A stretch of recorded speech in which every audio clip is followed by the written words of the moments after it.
오늘 어버이 주일에 우리에게 주시는 하나님 말씀은 에베소서 6장 1절부터 3절까지 말씀입니다. 신약성경 315면 에베소서 6장 1절부터 3절까지 말씀입니다. 이 계시의 말씀을 제가 받들어 읽어드릴 때 살아계신 하나님의 음성을 들으실 수 있기를 바랍니다. 자녀들아, 주 안에서 너희 부모에게 순종하라. 이것이 옳으니라. 네 아버지와 어머니를 공경하라.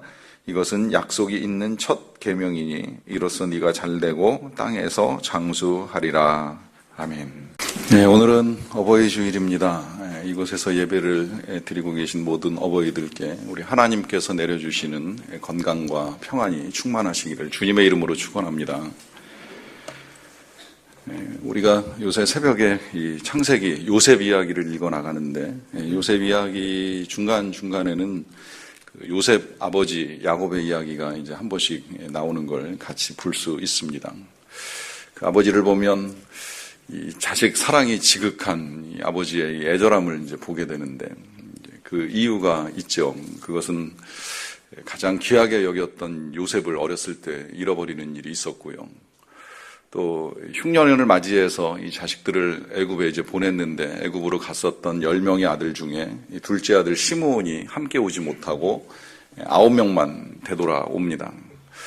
그래서 이제 또 한 명의 아들이 눈에서 사라졌는데, 이제 그 다음에 다시 또 양식을 구하기 위해서 애굽에 내려가야 되는 일이 있는데, 이 아들들 9명이서 그가 가장 아끼는 남은 아들 베냐민을 이제 데려가야 된다 하는 제안을 합니다.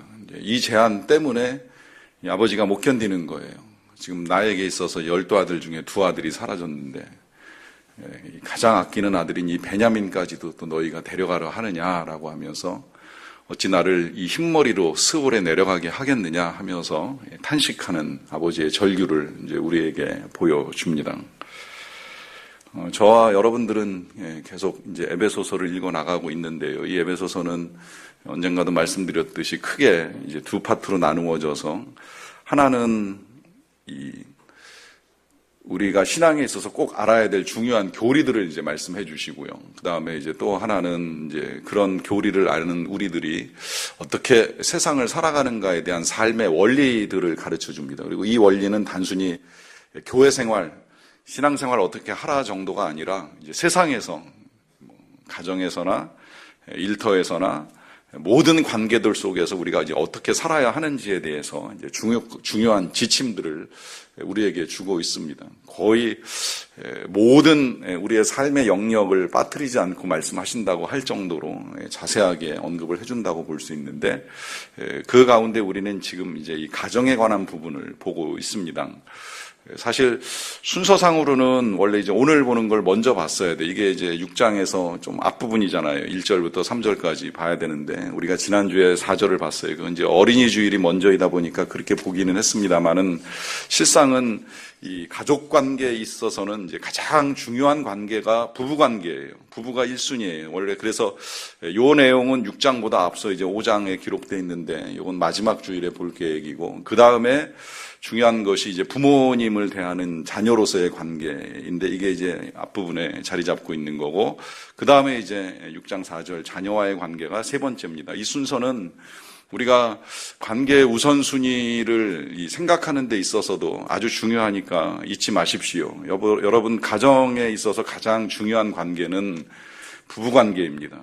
이게 첫 번째고, 그 다음에 부모고, 그 다음에 자녀예요. 세상이 거꾸로 돌아가다 보니까 자녀를 가장 우선순위에 두고 부모가 한 2순위 정도 되고, 때로 남편이나 아내를 3순위로 두는 경우 있는데, 아주 잘못된 겁니다. 성경적이지 않은 거예요. 성경은 배우자가 가장 중요하고, 그 다음에 부모고, 그 다음에 자녀다 하는 것입니다. 물론 이제 이 모든 것에 앞서서 하나님이 가장 이제 영순위가 되셔야 하는 건 틀림이 없는데, 그 다음에 우리가 가족 관계 속에서 이 문제를 풀어나감에 있어서는 이제 그렇다는 말씀을 드리는 겁니다.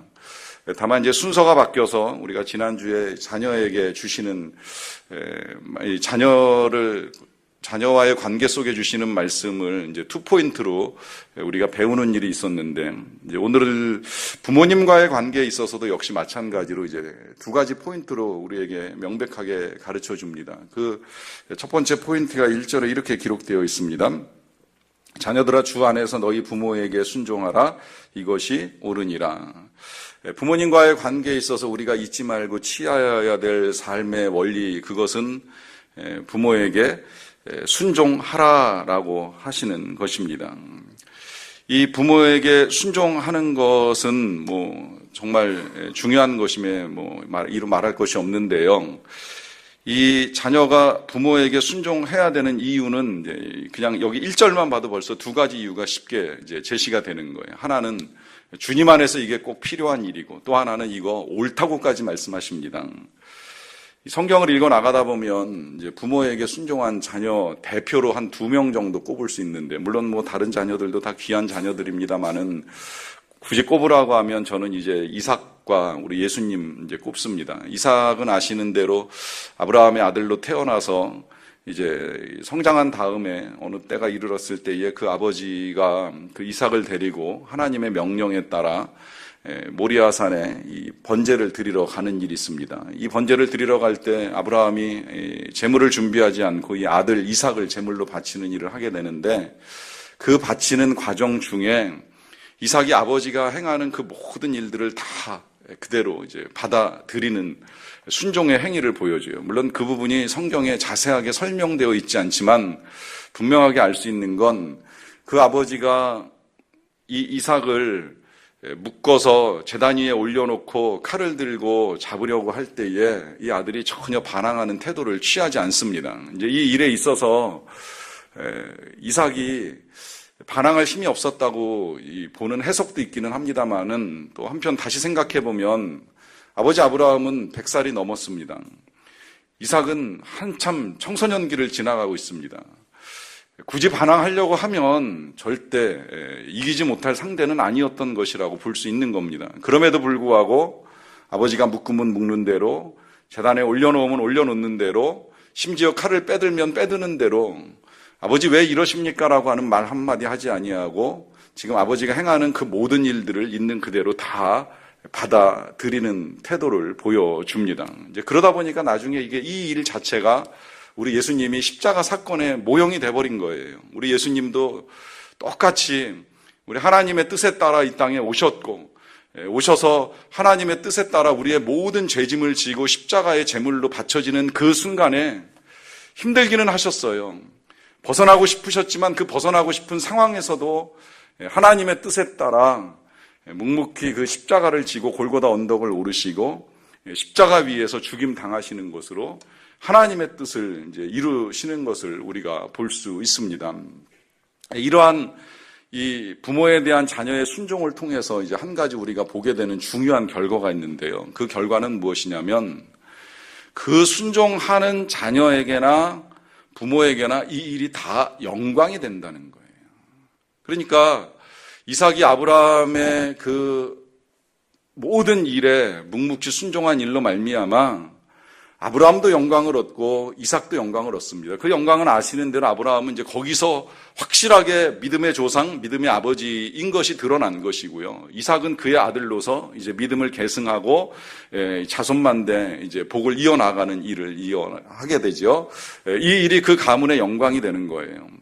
우리 예수님께서 하나님의 뜻에 순종하여서 십자가를 지신 사건이 우리 예수님에게 되돌려드린 영광이나, 또 그 일을 통하여서 우리 아버지 하나님이 취하신 영광은 제가 굳이 설명을 안 드려도 여러분들이 아실 만큼 이 모든 순종의 결과는 순종하는 자녀와 또 부모에게 영광을 되돌려 주게 된다 하는 것입니다. 그런 영광까지는 우리가 바라지 않는다고 하더라도 이제 이런 사실로도 이 순종이 옳다라고 말씀하시는 것을 우리가 정확하게 알 수 있는데요. 그냥 우리가 이 세상에서 살아가는 삶의 모습들을 봐도요, 부모에게 순종하는 자녀가 얻는 유익들은 순종하는 그대로 나타납니다. 그야말로 공부 열심히 해라, 이 말에 순종하는 자녀들은 꼭 굳이 교회 안 다니고 예수 안 믿어도 비교적 좋은 학교 들어가는 결과들을 경험합니다. 음식 가리지 말고 좀 골고루 잘 먹어, 그러면 그렇게 먹는 아이들이 비교적 건강하게 크는 거예요. 주일날 예배 빠지지 말고 늦지 말고 교회 가서 예배 잘 듣고 전도사님 목사님 말씀 잘 들어, 이 말씀대로 크는 자녀들은 신앙이 성장할 수밖에 없는 거예요. 하루하루 공부하고 하루하루 잘 먹고 하루하루 예배를 드리는 건 별거 아닌 것처럼 보이지만 그 별거 아닌 것 같은 명령에라도 꾸준히 순종하고 그 일을 반복적으로 잘 해나가는 자녀들은 그 일에 따르는 결과들을 반드시 얻게 되어 있습니다. 그러니까 부모에게 순종하라.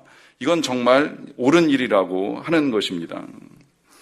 그런데 이제 문제는 때때로 정말 모든 부모님의 명령에 다 순종을 해야 되는가라고 하는 질문이 있을 수 있어요. 이제 더군다나 믿음을 가지고 살아가다 보면 믿지 아니하는 부모님을 만나는 일들이 있게 되는데 이제 그러한 경우에 그 믿지 아니하는 부모님이 하나님의 뜻에 반하여서 명령과 요구를 할 때 그것도 순종을 해야 되느냐라고 하는 질문을 하게 되는 일이 있습니다. 실은 제가 이제 그런 질문 가운데 청소년기를 보냈습니다. 저는 믿지 아니하는 가정에서 예수님을 믿고 교회를 다니다가 부모님들이 교회 가지 말라라고 하는 이제 말씀하시는 일을 몇 번 겪는 일이 있었는데 한때는 그 말씀에 정말 순종해서 교회 다니는 걸 한 1년 정도 쉬었던 적도 있고요. 쉬었다가 다시 출석을 하고 난 이후에는 이제 부모님들이 그런 말씀을 하실 때에 순종하지 못하는 상황에 이제 직면하는 일도 있었어요. 그래서 저 자신도 그런 질문을 했던 기억이 있어요. 이런 경우에 어떻게 해야 됩니까? 성경은 분명히 주 안에서 순종하라라고 하는 말씀을 하시는데 그럼 이 말씀 따라서 제가 이제 교회 출석하는 것을 멈춰야 됩니까? 라고 하는 질문을 하는 것이었습니다. 그때 이제 제가 이제 처음 들었던 이 말씀에 대한 해석은 그래서 그냥 순종하라고 말씀하시는 것이 아니라 이 본문 속에서 주 안에서 순종하라고 말씀하시는 거 아니겠느냐라고 하는 이제 답을 듣는 것이었어요. 그러니까 순종의 선이 있다는 거죠. 하나님의 뜻 안에서 순종하라. 그러나 하나님의 뜻이 아니라면 순종 안 할 수도 있다 하는 식의 이제 해석을 듣는 일입니다. 뭐 그 해석 자체가 틀렸다고는 생각을 하지 않고 저도 그 해석을 오랫동안 붙잡고 있었던 것이면은 틀림이 없는데요. 하나님의 뜻 안에서 우리가 부모님에게 순종하는 것은 이제 맞습니다. 그리고 만약에 하나님의 뜻이 아닌 것을 요구하면 그 일을 순종하는 건 이제 참 어렵습니다. 그러다 보니까 이제 그렇게 해석하는 근거가 나오게 되는데 그 근거는 우리 예수님이 그런 말씀을 하시는 일이 실제 있었거든요. 우리가 예수님을 따라가는 과정 중에 이 며느리가 시어머니를 대적하고 형제와 형제를 대적하고 또 아들이 아버지를 대적하면서 집안 식구가 원수가 될 것이다라고 하는 말씀을 하시는 일이 있었습니다. 그러니까 한 집안에 믿음이 형성이 되면 믿지 않은 가족들과 이제 대적하고 불화하는 일들이 생길 수 있게 된다는 거예요. 그러다 보니까 이제 그 말씀에 따라 때로 우리가 주 안에서 순종할 수 있는 것들이 있고 순종할 수 없는 것들이 있다는 이제 선을 긋게 되는 일들이 일어나는 것이죠. 여러분, 부득이하게 정말 이제 그런 일에 직면하게 된다면, 물론 이 하나님의 뜻에 반하여 우리가 부모님에게 이제 순종하는 것이 옳다고는 할 수 없는데, 이 주 안에서라고 하는 이 말씀의 뜻을 이제 거기서만 제한하시면 이게 좀 위험해집니다. 왜냐하면 이제 거기서부터 생겨나는 문제가 뭐냐면 이 부분에 있어서는 하나님의 뜻이 아니기 때문에 내가 부모님을 거역할 수 있다. 이제 이렇게 생각하면서 우리가 우리의 의로움에 사로잡히게 되는 것 때문입니다. 항상 그 말씀 자주 드립니다마는 여러분 우리가 불의한 일에 직면하게 될 때에 그 불의함을 바로잡기 위해서 나의 의로움이 자칫하면 또 다른 불의함을 만들 수 있다는 거 늘 주의하십시오. 악을 선으로 갚으라고 말씀하시는 이유는 악을 다루는 과정 중에 우리도 악해질 수 있다는 거예요. 이게 굉장히 위험하고 조심스럽습니다. 부모님의 뜻이 악할 수 있어요. 하나님의 뜻에 반해서 별로 거룩하지 아니한 부모님만의 생각을 우리에게 전해주시는 일이 있는데 그 생각을 대하는 우리의 태도가 악해지지 않게 조심해야 됩니다. 그 악해지지 않도록 조심하는 당부의 말씀이 주 안에서라고 하는 거예요. 여기서 이 주 안에서라고 하는 건 우리가 주님 안에 거하는 주님의 백성이요 그리스도인이라고 하는 사실입니다. 이게 더 중요합니다.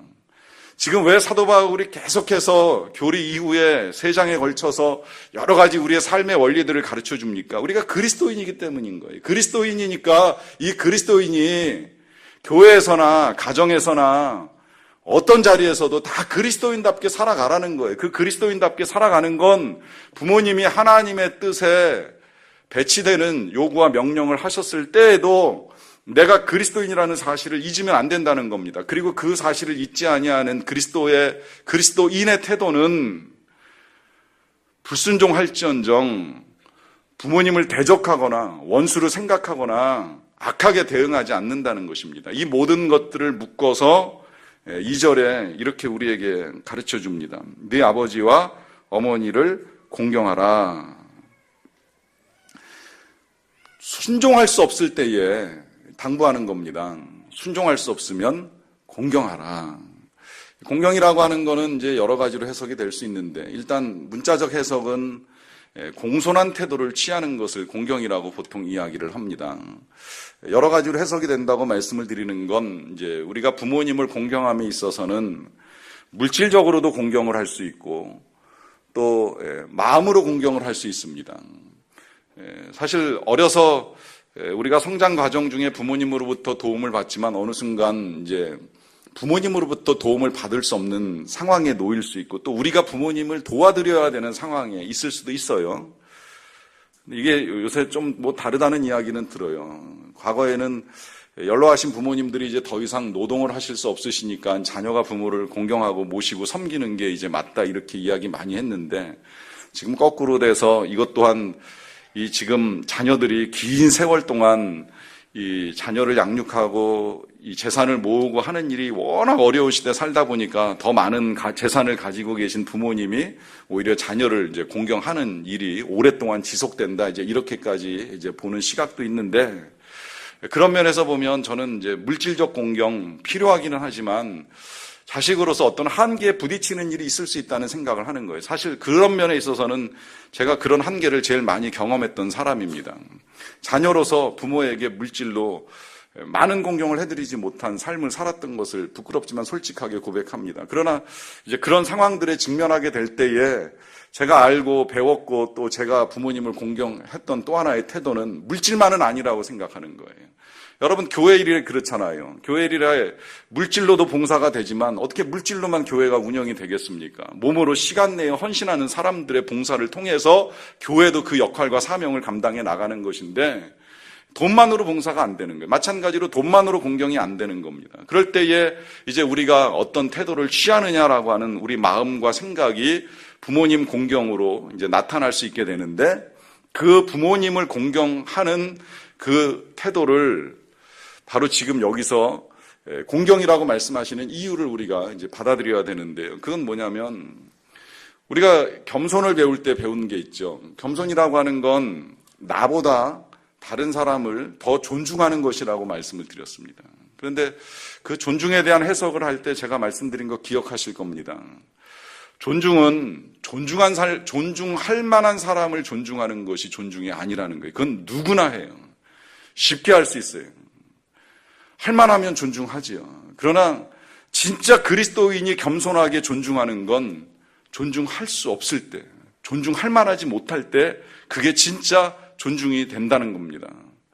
공경도 똑같아요. 공경도 부모님이 공경할 만해서 공경하는 거야 누구나 할 수 있는 일 아닙니까? 그러나 공경할 수 없는 상황, 말하자면 지금처럼 주님 안에서 정말 순종할 만한 것들을 명령해 주셔야 되는데 순종하지 못할 만한 것들을 명령하시고 요구하실 때에, 그때에도 우리는 부모님을 공경하려고 하는 마음을 버려서는 안 된다는 거예요.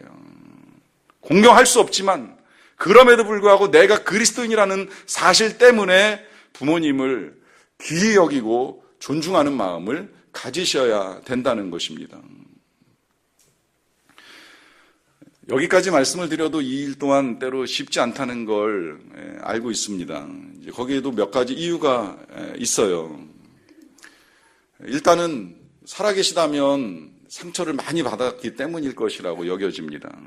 공경하기에는 부모님으로부터 겪었던 일들이 너무 아프고 힘들어서 그것 때문에 도저히 내가 공경하기가 쉽지 않다, 이렇게 생각하실 수도 있습니다. 사실 그 문제는 저도 다루기 힘든 부분이고 저도 치유하는데 굉장히 시간이 많이 걸렸어요. 이 부분에 있어서는 치유하는 시간도 많이 걸리지만 또 치유됐다가도 다시 또 되살아나는 부분도 있고요. 또 어떤 경우에는 이것이 내가 용서하고 치유를 이제 기대하는 마음을 가지고 있었음에도 불구하고 다시 상대방의 태도가 나로 하여금 또다시 공경하고자 했던 의지조차 이렇게 막 거두어가 버리는 일들이 이제 일어날 때가 종종 있습니다. 여러분, 우리가 그런 일들에 직면할 수 있기 때문에 사도 바울이 오늘 이 6장 시작하면서 부모에게 순종하고 공경하는 문제를 가르쳐 주실 때 그래서 한 번 더 당부해 주신 것이 주 안에서라고 말씀하시는 거예요. 왜 주 안에서라고 할까요? 여러분, 우리의 부모님들이 우리에게 사랑을 베풀어 주시는 경우에 우리가 다 이제 각기 부모로부터 받은 바 사랑의 형태가 조금씩 다를 수 있어요. 정말 좋은 부모님 만나서 풍성한 사랑을 받으신 분도 이 자리에 계시겠지만 때로 우리 부모님 왜 저러실까라고 하는 생각이 들 만한 부모님을 만나서 힘든 어린 시절이나 청소년기, 청년기를 보내신 분들도 계실 것이고 심지어는 결혼하고 이제 이 장인 장모나 시아버지, 시어머니를 만나서도 저런 부모님도 공경해야 되나 하는 일들을 겪으셨는지는 모르겠어요. 여러분, 이것이 우리가 그런 아픔을 이렇게 표현하는 이유는 뭐냐면 그게 다 지금 우리가 불완전하다는 거예요. 완전한 부모는 없습니다. 자녀에게 온전한 사랑을 쏟아부어주는 부모가 어디 있겠습니까? 그 부모도 사실은 잘 들여다보면 그 부모에게 온전한 사랑을 받았던 부모님이 아니에요. 어쩌면 더 형편없는 사랑을 받으셨을지도 몰라요. 우리의 부모님의 부모님들이 살았던 시대는 훨씬 더 험하고 힘든 시대였기 때문에 자녀에게 건강한 사랑, 온전한 사랑을 쏟아준다? 굉장히 어려웠던 거죠. 그런 시대에 성장했던 우리의 부모님들이 우리들을 어떻게 키워야 되는지, 다루어야 되는지, 어떻게 관계를 만들어 가야 되는지를 모르는 상태에서 우리들을 양육하시다 보니까 우리 부모님들도 우리에게 부족한 사랑을 주셨을 수 있어요. 그러나 이거 한 가지는 분명하잖아요. 우리의 부모님들이 불완전하시다 할지라도 저와 여러분들을 사랑하신 우리 하나님의 사랑은 온전합니다. 우리 부모님들의 사랑은 부분적이었지만 우리 하나님의 사랑은 완전한 사랑입니다. 때로 부모님의 사랑은 어느 순간 끊어지는 시간도 있었습니다. 그러나 하나님의 사랑은 끊어짐이 없습니다. 그 사랑을 우리가 알고 믿기 때문에 주님이 오늘 우리에게 당부하시기를 주 안에서 순종하라, 주 안에서 공경하라 하는 말씀을 해 주시는 겁니다. 혹 그러한 부모님이 공경할 수 없는 이제 상황에 계시다면, 돌아가시거나 가까이 할 수 없는 상황에 계신다면 그러면 하나님을 더 공경하세요. 여러분, 하나님은 영원한 우리의 부모님 아니십니까? 정말 온전한 사랑을 쏟아 부어주시는 하나님이에요.